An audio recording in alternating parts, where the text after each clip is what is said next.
Welcome, everybody, to the Around the Association, the podcast. We are live here on Spreaker. It is the day of Game 2 of the playoffs. Tonight, Utah and Houston will take Game 2 inside of Toyota Center tonight at 8 o'clock on TNT.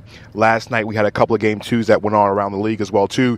The Golden State Warriors and the Cleveland Cavaliers took care of business in their games. Cleveland actually in Game 1, Golden State in Game 2. The Warriors now up 2-0 on the New Orleans Pelicans, and the Toronto Raptors are down 1-0 to the Cleveland Cavaliers. So over the next few minutes, we're going to discuss everything that you missed in last night's Game 1 in Cleveland's case, and Game 2 for the Warriors in their series. So let's get it started. Last night, for those who missed the entire games, both games last night, the Toronto Raptors once again found a way to give up a lead. The Raptors led for pretty much the entire regulation period last night against the Cleveland Cavaliers, but LeBron James with another epic performance last night, closing out the Raptors again. Once again, the Raptors fall short in overtime last night by the final score of 113-112 last night in Toronto. It was really, the Raptors collapsed. It's just, you can't describe anything worse. Jonas Valanciunas had multiple opportunities to tip the ball in late in games. I think he had maybe 2 or 3 opportunities where he had multiple tip opportunities and could not get the ball to go into the hoop. DeMar DeRozan did finish the game with 22 points, led the Raptors. Kyle Lowry once again went missing in action. From the time he scored in the third quarter until the first basket in overtime that he got, he went almost 20 game minutes without scoring a basket. It's another situation where Lowry goes missing and the Raptors just couldn't find ways to win. I mean, the Raptors dominated this entire game. Cleveland couldn't get it together. The Raptors bench was phenomenal. Siakam was great in the 22 minutes he played last night. Fred VanVleet took an ill-advised 3 late in the game, but really VanVleet was solid. You know, he's just still coming off the injury, but VanVleet played a solid game last night. Because really on the starter end, outside of Valanciunas, who was, you take away the missed tips away, and then he had the chance to win the game in regulation. Potentially, maybe could have dunked the ball in or some kind of dunk tap in, but couldn't get it done. He finished with 21 points and 21 rebounds. But the Cavs got another triple-double from LeBron James. 46 minutes he played last night as a possible 53, 26 points, 11 rebounds, 13 assists. Kyle Korver had 19 points. And once again, the Cleveland Cavaliers had another game where nobody other than LeBron James, actually, J.R. Smith finally broke the 20-point barrier. So finally LeBron James got somebody to crack 20 because J.R. Smith knocked down 20 points, knocked down almost everything he shot from the three-point line, 5 of 6 from deep last night. Kyle Korver hit 5 threes. The only thing that you really say wrong with Cleveland last night was LeBron James took too many threes. He missed 7 of the 8 threes he took. And another thing was LeBron missed 5 of 6 from the free throw line. Ugh. He struggled. He's 12 of 30 from the floor. He took a lot of shots. You can tell he was still fatigued. They play a rough 7-game series against the Indiana Pacers that ended on Sunday, where LeBron pretty much had to pretty much play the whole entire game by himself. It wasn't for cramps in the fourth quarter, he would have played probably all 48 minutes in that Game 7 decisive win at home, where he had 45 points, which is the second highest in the history of the NBA in a Game 7. Last night, the Raptors had every chance to make sure this became a 1-0 lead. Now the Cavs have stole home court back. I said it on Facebook. I put my predictions on there. This series is going to go 6. Now the Cavs have got home court back. The Raptors are going to have to find a way to steal home court back. But really, even if you win one game in Cleveland, there's a better chance, in my opinion, for the Cavs to win another game in Toronto than the Raptors to win a game in Cleveland. I got the Cavs in 6 because LeBron James has been epic in the playoffs. Even with Kevin Love once again struggling from the floor, 3 of 13, and didn't get it going again in the fourth quarter. Tristan Thompson stepped into the role. Second consecutive huge game for Tyronn Lue off the bench, 14 points, 12 rebounds. And there was a Jeff Green sighting. Yes, a Jeff Green sighting, 16 points off the bench from Jeff Green. Now, mind you, if you watch enough Jeff Green basketball games, you know Jeff Green's going to go missing for the next 4 or 5 games. So the Cavs have gotten the one they needed. Now they have to play Game 2. And when you play Game 2, even if you lose Game 2 if you're Cleveland, you go back home tied at 1. And to me, that's the most important thing. And when you have, like I said, when LeBron has help, the Cavs are a team that you can't really be beaten. Like I said, they got the 20 from J.R. Smith, 19 points from Kyle Korver. Korver hit a huge 3 in overtime to give them the lead. And Tristan Thompson was, like I said, phenomenal, 14 and 12. That's the kind of contributions that LeBron needs. Now, somehow can find Kevin Love, we'd be even better than the situation. The Cavs be even better than the situation. They'll be even more dangerous. The Raptors just, like I said, went cold last night, couldn't get things done. Van Fleet, like I said, missed a three-pointer, had a great chance to win the game in regulation, couldn't get it to go. The Raptors, like I said, once again, they have found ways to blow leads. I'm not sure how Dwayne Casey let this one go. They were up 10 in the fourth quarter, and they just blew it at home. The Raptors, have lost 9 of the last 11 playoff games against the Cleveland Cavaliers over the last 3 seasons. This is not a good sign for Raptors fans. Even if you win Game 2, which is scheduled for tomorrow night, you have to turn back around and you have to win a game in Cleveland. I just don't see the Raptors either winning a game in Cleveland or winning another game to force us to Game 7. So Cavs up 1-0 with a 113-112 victory over the Toronto Raptors in Game 1 last night. And the Golden State Warriors closed out the night last night with the return of Steph Curry. 28 points off the bench from Steph last night. I mean, you can tell it was going to be Curry's night when the second he checked in the game, launched three-pointer within 10 seconds of hitting the floor, and that was it.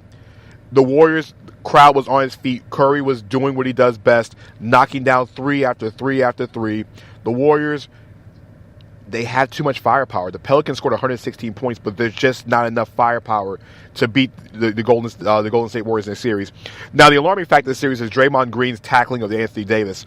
He got some ire from Charles Barkley. He said he want to punch Draymond Green in the face. And if you watched some of this game last night, some of the stuff was uncalled for by Green. I know Green is a very intense player, does a lot of different things. He gets under people's skin. He's so talented, but he's also irritating at the same time. And Green was 1 rebound away from a triple-double last night. The problem is Draymond does too many Draymond things to get under your skin, and last night was nothing better than what Draymond does best. Getting under Anthony Davis' skin. Davis did finish with 25 and 15 last night, but it just wasn't a typical Anthony Davis game. His game. For Golden State, like I said, they were led by Steph Curry's 28 points. Klay Thompson struggled from the floor, but they also got a huge game from Kevin Durant, 29 points, 7 rebounds. Like I said, Green was 1 rebound away from a triple-double. Andre Iguodala was solid, and probably his final start of the playoffs unless somebody gets hurt. 15 points, 8 rebounds from him. They got a good game from Kevon Looney, 8 points, 8 rebounds. So this is what the Pelicans are going to have to deal with. When the Warriors are hitting on all cylinders, they're just too tough to beat. I know they're going to go back for Game 3. It looks like I think it's Friday night out in New Orleans. But is there something about the Warriors when they're at home? Once Curry's going, once he's cooking, it's curtains for everybody in the entire Western Conference. It's just curtains all the way across the board. Curry hadn't played a game since late March. Curry 28 points, 7 rebounds. He was 8 of 15 from the floor, 5 of 10 from the three-point line. A typical Steph Curry game. The Warriors, like I said, they struggled. It wasn't really a struggle. It was Klay Thompson who struggled. Thompson was 2 of 11 from the three-point line, and 4 of 20 from the floor.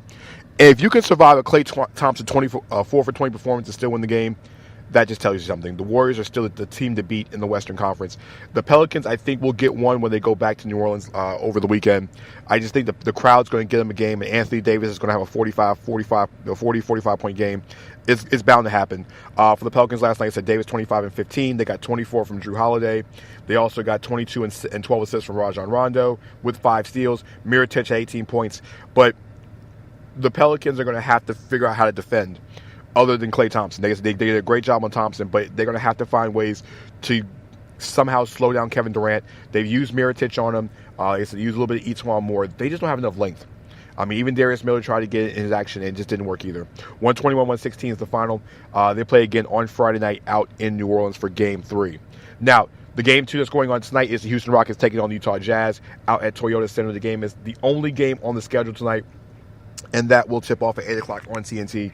And in Game 1, where the Rockets dominated Game 1, I don't think it's going to be any different tonight because the Jazz don't have Ricky Rubio. And as good as Donovan Mitchell's been in the entire playoffs and throughout the entire season, Donovan Mitchell does not do what Ricky Rubio does. Now, Mitchell is outstanding on the offensive end.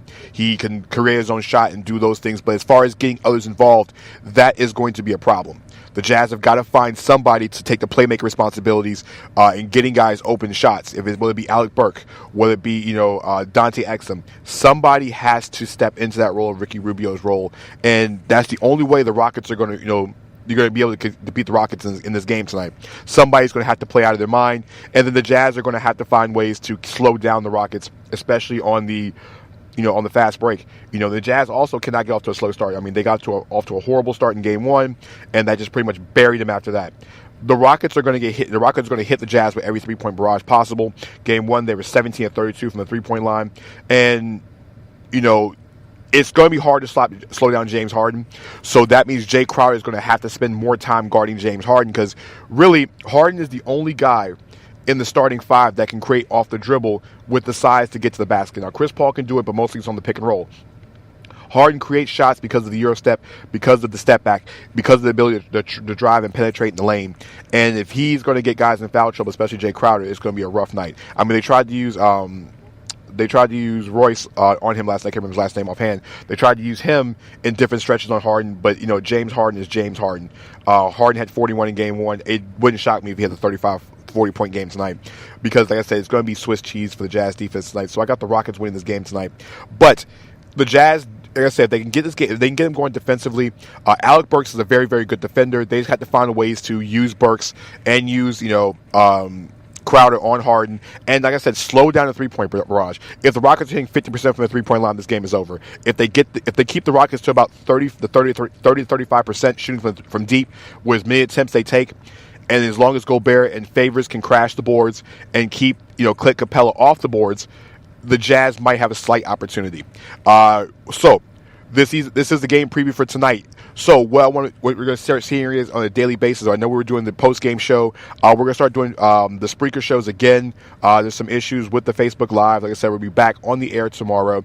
I will do a podcast later on tonight discussing some things around the league from the other teams that are not involved in the playoffs. There's things with Paul George. There's things with head coaching vacancies around the league I want to address. So leave your feedback here. Follow the show. And like I said, I will see you guys tonight here on Around the Association, the podcast. We'll catch you guys later. Peace.